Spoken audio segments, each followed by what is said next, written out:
This episode is sponsored by OnePiece.social, the easiest way to repurpose your content.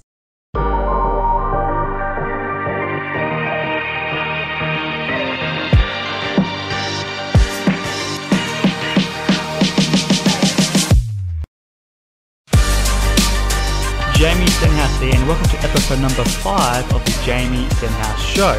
Today we'll be talking about 3 steps to create content that people actually care about. So this is content that your audience actually engages with, that they love, and that they'll share with their friends and their connections. So first we need to answer the question of why should we create content that our audience cares about? And I think that's a pretty obvious question. The reason is that we should always be creating content for our audience rather than our own creative needs and desires.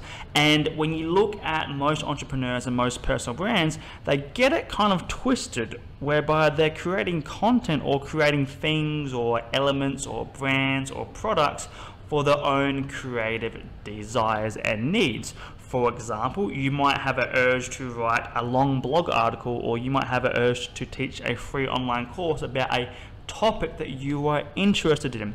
And while that might look very good, while it might be easy for you to produce, and while you may enjoy the process and you could even get people interested in it, it's coming from your own interests, your own desires, your own outcomes and intention, rather than those of your audience. And of course, when you begin to talk the same language as your audience, when you begin to talk about things that they care about, the engagement level goes through the roof, and things just get a lot easier generally from a brand and growth point of view.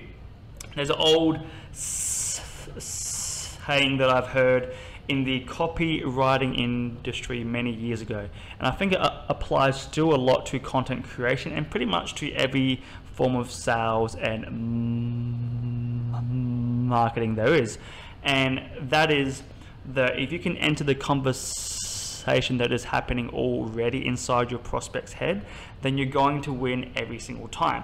So if you can create content that is linked to what the prospect is already thinking about, what conversation is happening inside their head, then your whole brand growth, your whole content approach will get genuinely easier, and you will find that certain content will hook.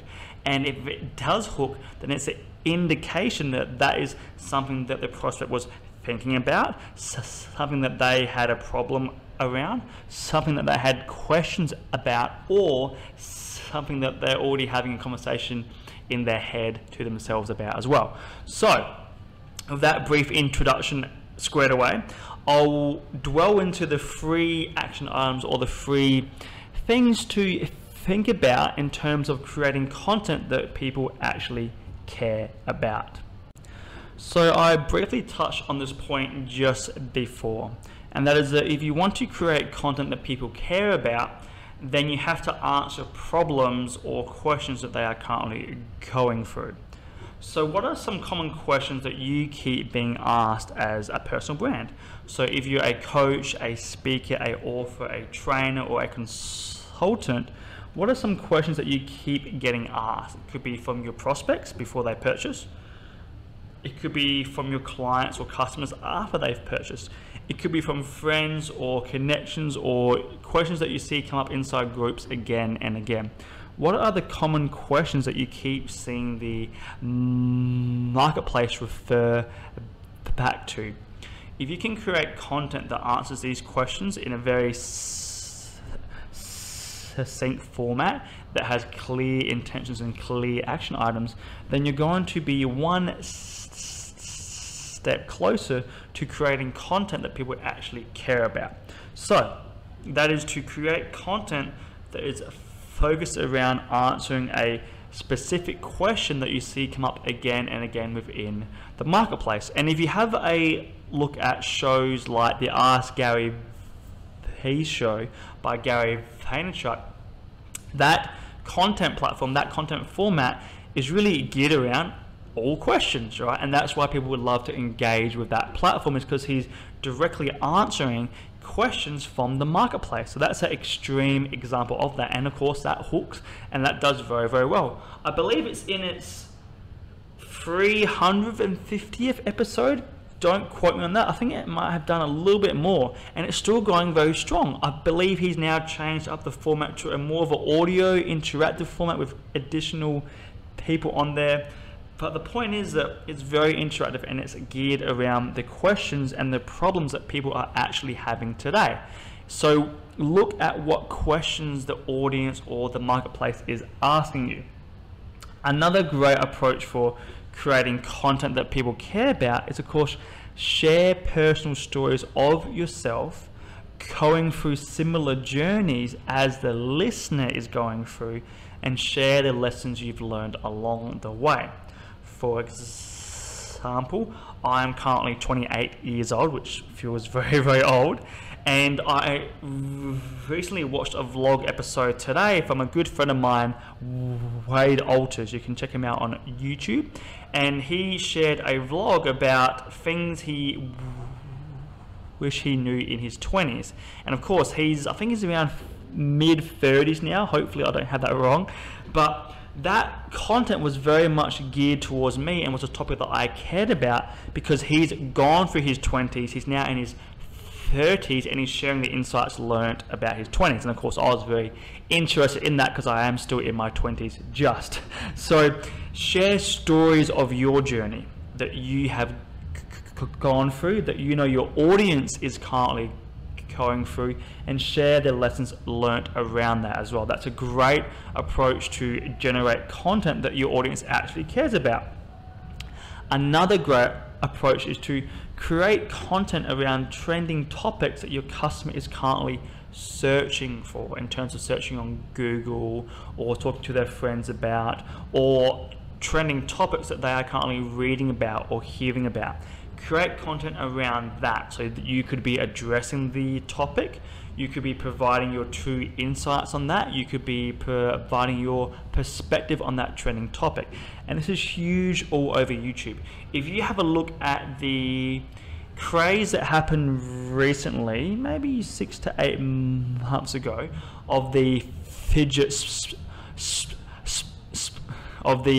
spinners, every YouTuber created a clip around the fidget spinners. Now, why was that? Because they knew that it was trending, so they wanted to hop on that trend, but they knew that people were looking for that content. It was content that that audience cared about at that time. Now, the only problem and the only objection I have with creating trending topic content is that it only lasts for as long as the trend lasts. It's not a long-term play, and I'm very much about the long-term play, and I hope that you are too, of which you are, of course. And trending topics only last for as long as the topic is trending. So you might put in maybe 4 hours of effort into a content piece, or even more, depending on the platform. If it's audio or article or visual, you might put all this effort and energy into this one piece of content, and it might only last 2 weeks or 4 days or 3 months. But during that time, because it's trending and because it's a hyper trending piece of content, your audience will care about it a lot more, because they're probably searching about it, they're probably hearing about it from everyone, and they're probably reading and researching about it as well. A prime example is that 2 weeks ago, Facebook announced their updated algorithm changes to their platform, and of course all the experts chimed in. They all had their views on that content, on their perspective and what they thought about it and what it meant for the marketplace. So that is a very good example of creating trending content, of creating content that people care about through a current trend that has just been happening inside the marketplace. And one extra tip that I'll share, one extra approach that you can do, is look at what conversations they're having or they're talking about with their friends. And this is very hard to figure out, but it's very, very powerful, because it plays into the conversation that they're having already in their minds. So there's 3 different paradigms here. The first is that you can answer questions that are being asked in the marketplace. These are the questions that the prospect is comfortable sharing and asking. Okay. The next is that you can share stories, either very personal stories or very casual stories of your own experiences and similar journeys that the prospect is going through, and the lessons you learned around that. The third is trending topics that the customer is hearing about and interested in and that they care about, where you give your 2 cents and your opinion on that. The third is what we don't hear about. So what are they talking about to their friends privately behind closed doors? What are they too ashamed or embarrassed or unsure of? Or what keeps them up at night that you can talk about? Because that will grab their attention more than anything else. And it's usually the things that we don't think about. It's usually the things that are hard to track and hard to measure and hard to gain insight on as well. So how do you figure out what do your prospects talk about behind closed doors? How do you figure out the conversation that is happening inside their internal dialogue without getting mind control powers to do so? Well, the best approach is through trial and error. The best approach is to go out and ask your prospects. So, hey, what problems or challenges are you currently going through? And of course, the answer that they will give you isn't really the answer that is honest, but it's the answer that they're comfortable telling you, and that's a good place to start. And then of course you can get more in depth, more deeper on the topic, on the answer that they give you, to really uncover the reason why that is important. And then of course that reason why that issue is important to them is usually a topic of conversation that you can create content around that people will actually care about. So those are the 3 main objectives when creating content that people care about. And of course, one extra objective in there just to help you amplify your efforts online if you're creating blog articles, if you're doing a podcast like I am, or if you're doing a YouTube video series. That is it for episode number 5 of the Jamie Stenhouse Show. A little bit shorter today, but I want to get some feedback on the shorter episodes, see if you guys enjoy them. And of course, be sure to leave a review on iTunes and subscribe on YouTube if you have it, because we have some very cool artwork on there that I personally really enjoy. So make sure you subscribe on YouTube and iTunes and leave a review if you can. That would be fantastic.